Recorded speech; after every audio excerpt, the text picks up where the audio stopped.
Mes ancêtres ont fait une prophétie. Ils nous ont dit que si les marécages au Daifuga venaient à s'assécher un jour, eh bien, ça signifierait que nous allions au-devant de gros problèmes climatiques, de grands changements climatiques. Et aujourd'hui, effectivement, on observe que l'on peut marcher sur les marécages d'autrefois, les marécages Daifuga. Ça veut dire que nous assistons en ce moment à une grande phase, à une grande période de changement climatique.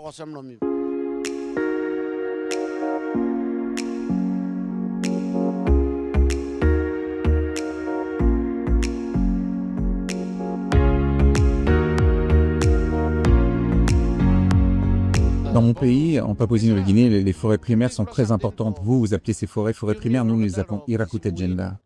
Ces forêts ont une importance mondiale pour l'humanité tout entière. Je pense que c'est un patrimoine de l'humanité qui appartient à l'humanité tout entière et nous en avons tous la responsabilité. Pour ma tribu en particulier, ces forêts ont un sens très particulier. D'ailleurs, nous les appelons notre mère, parce que ces forêts nous fournissent tout.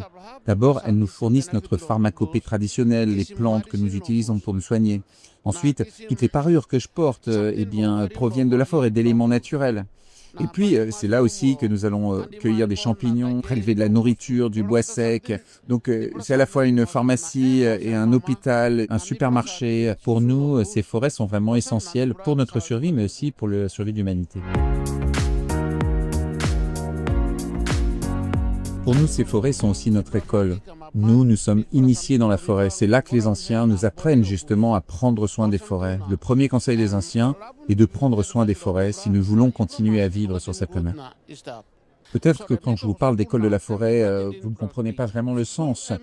En fait, je dois vous préciser que nous, lorsque nous sommes initiés, nous allons à l'école de la forêt, nous écoutons les anciens et nous laissons pousser nos cheveux pour obtenir une coiffe comme celle que je porte sur la tête. Elle est le symbole de notre initiation. Et j'ai remis 4 coiffes différentes dans 4 grands musées européens.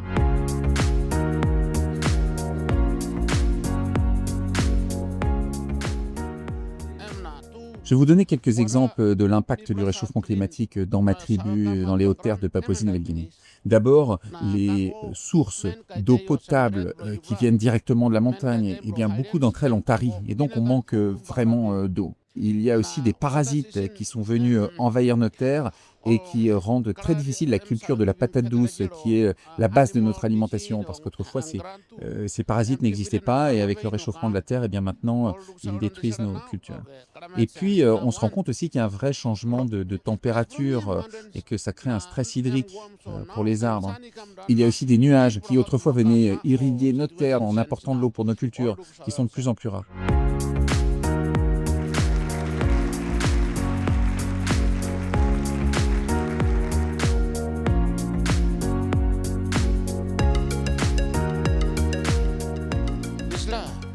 Si je devais faire passer un message aux élèves, je leur dirais simplement que nous sommes très différents.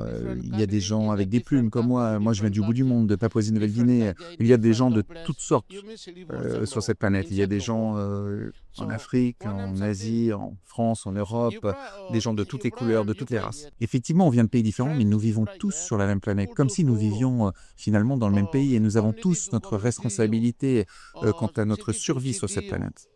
Moi, je crois que c'est ma responsabilité en tant que Papou de protéger les forêts primaires dans mon pays, en Papouasie-Nouvelle-Guinée. Je crois que chacun doit agir localement. D'abord, je crois qu'il faut agir dans son jardin, et dans son établissement scolaire, dans sa commune, son village, sa ville, son département, sa province. Chacun doit faire quelque chose localement pour avoir un impact mondial. Nous tous, si nous voulons continuer à vivre sur cette planète, nous devons agir, nous devons faire quelque chose, chacun à notre niveau.